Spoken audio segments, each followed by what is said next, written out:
Hello. Hey, everybody. Hello, everyone. Hope everybody's doing well.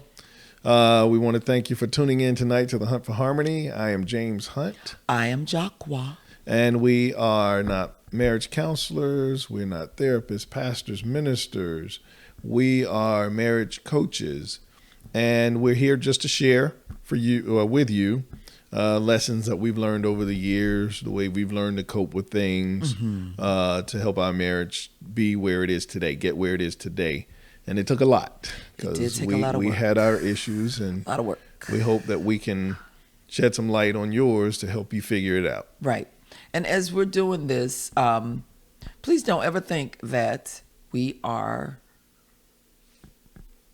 I don't know, like living the dream or like doing something, that's unattainable or something. We are definitely not. No. I mean, we have gotten to a place where we're happy in our marriage, and I like him and he likes me, and I love him and he loves me. But it is a possible goal. So don't ever be discouraged because you see something and think, oh, we'll never get to that, so I may as well not even try. Right. So what was last week's? I honestly can't. Wow. I don't remember. Been so busy. I know it has been. We have been incredibly busy. Last week we talked about being in the danger zone. And basically that's you're on the verge of losing your marriage because your spouse is disconnecting and becoming farther and farther away, and it's a danger zone. It's a dangerous place to be. It's emotional detachment is Right. what it is. Right. So you don't want to be there. And if you didn't get a chance to listen, please do go back and listen. And speaking of that, we want to thank everybody for tuning in tonight. Yes, thank you. I think you did, but thank you. Old and new viewers, we really appreciate you. We do. We would like comments and any questions or anything you might want to discuss to get some answers to or some ideas about. We're here. Please shoot it to us, and we will definitely reply. Yes, absolutely. Okay. So tonight we want to talk about I don't love my spouse. Plain and simple. And I don't love my spouse. What should I do? There's a lot of people out there who think that they don't love their spouse when it's not really that they don't love them. Well, it could be that they don't love them, but I mean, that's what we're talking about, Okay. If you feel like, if you're saying, you know what, I really don't even love my spouse, so what should I do? Well, the first thing is, like he said, to figure out if you actually don't love your spouse, because a lot of people say that they don't love their spouse because of things that are going on. It could be situational. It could be the circumstances. It could be that you don't like their ways or their personality or certain behaviors. But it doesn't mean that you don't love them, period. It could mean that you don't love them right now. Yeah, assess the situation.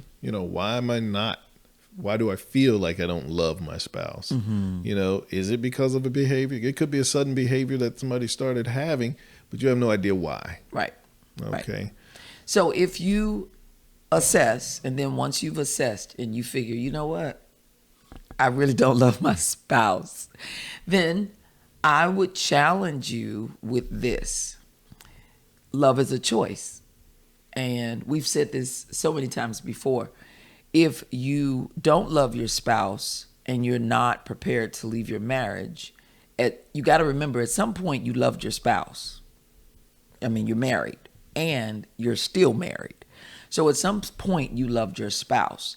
So you have to consciously choose to love your spouse.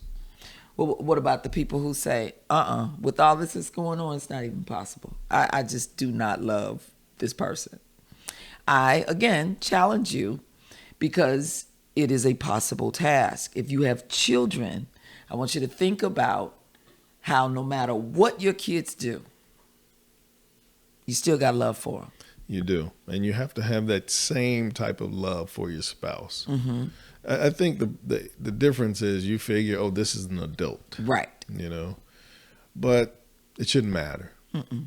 And parents too, Yeah. because you may not have children. How do you feel about your parents? Yeah. How do you feel about your brother and sister? Right. It doesn't matter what they do, you're going to love them. Mm-hmm. Your spouse should be in that same, held at that same esteem. Right. Okay. And then try to have mercy. Show some mercy, because you may be aware of what's going on with your spouse. You may not be aware of what's going on with your spouse, but you need to have mercy.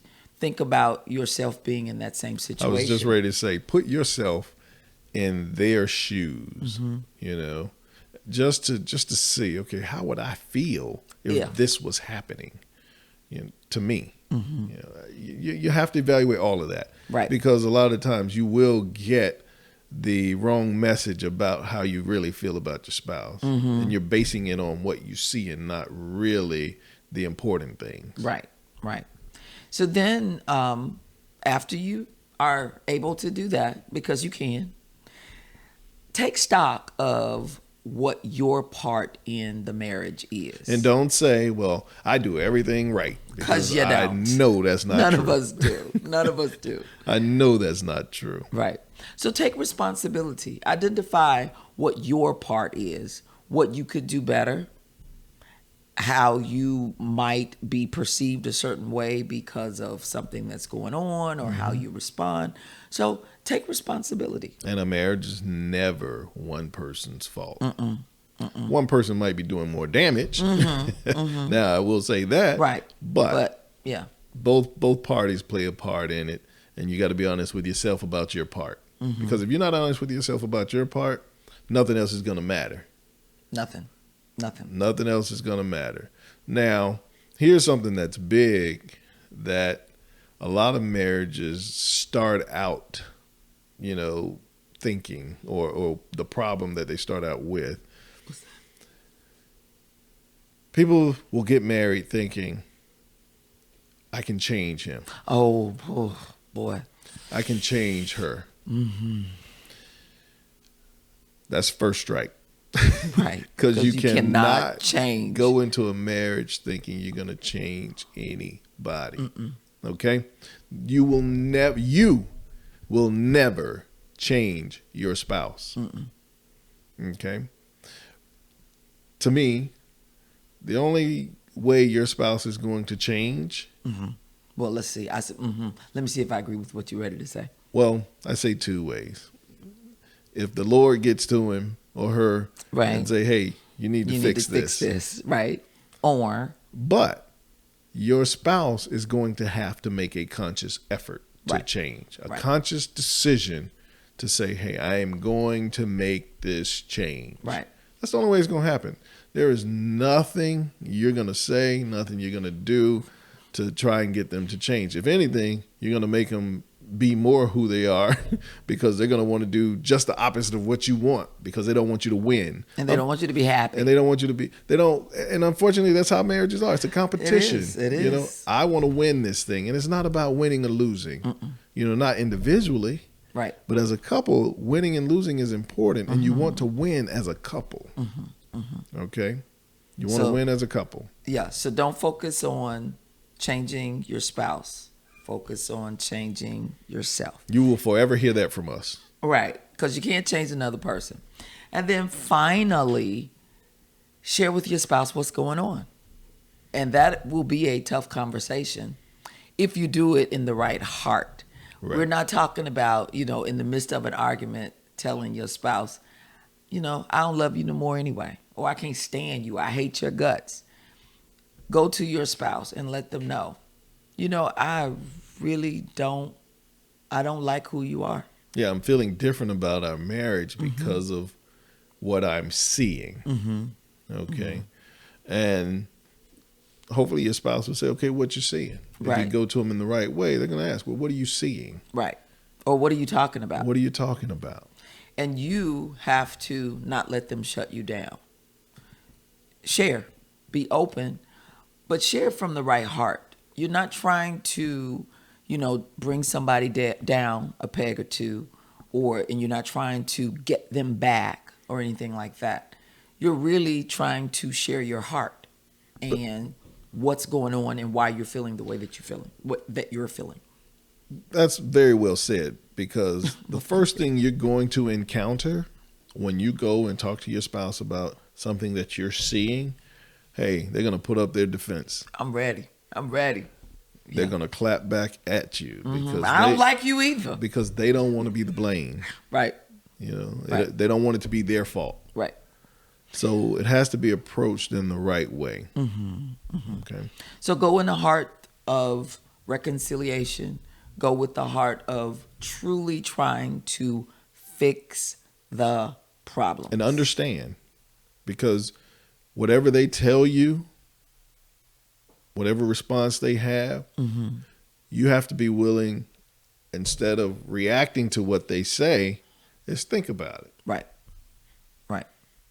Think about it. Yeah, and they may be quick to show you your part in it. Right. And then they'll be like, well, you do this, and you do that. You that. That can't happen. Right. Okay. You'll never get anywhere if that happens. Right. But if that's the response, receive that. And think about it. Yeah. And then go back and say, I thought about what you said, and you're wrong. No. No. No. I mean, well, if they are wrong, but identify the parts that they got right. You know, if you do come home with an attitude all the time, don't say, I thought about it, and I do come home with an attitude because there's so much tension, I don't want to be here. Not because I really don't like to be around you and you get on my nerves. Not that.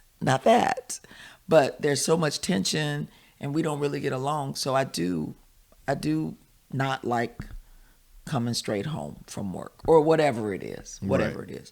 Be honest and share what they got right. Let them know you got that part right.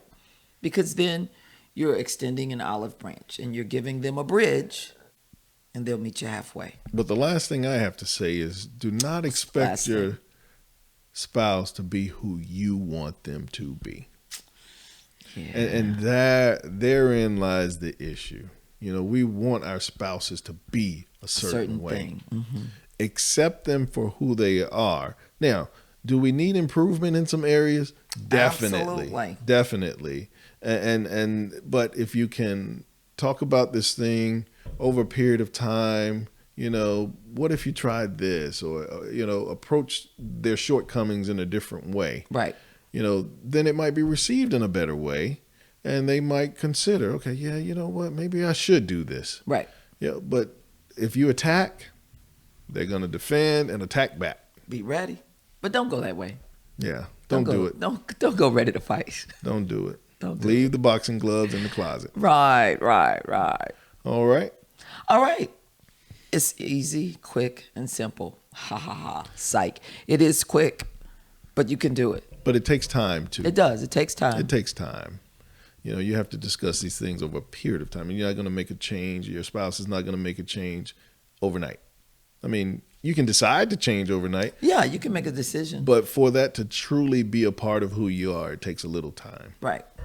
So go do it. Yep. Go do it. All right, y'all. And let us know how it works out for you. Yeah, let us know how it works. And if you need any help, please reach out. You can send us a message, or you can reach out to us at www.thehuntforharmony.com. We do offer a short, 20-minute free consultation for you to get to know us to get to know you, your issues, your problems, and we'll decide if we can work together and possibly bring you to your next level in your marriage. What she said.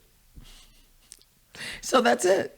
Nothing more. Enjoy your evening. Thank you so much for watching. Please subscribe. Yes, please. Please like. Please and share. Please share. All right.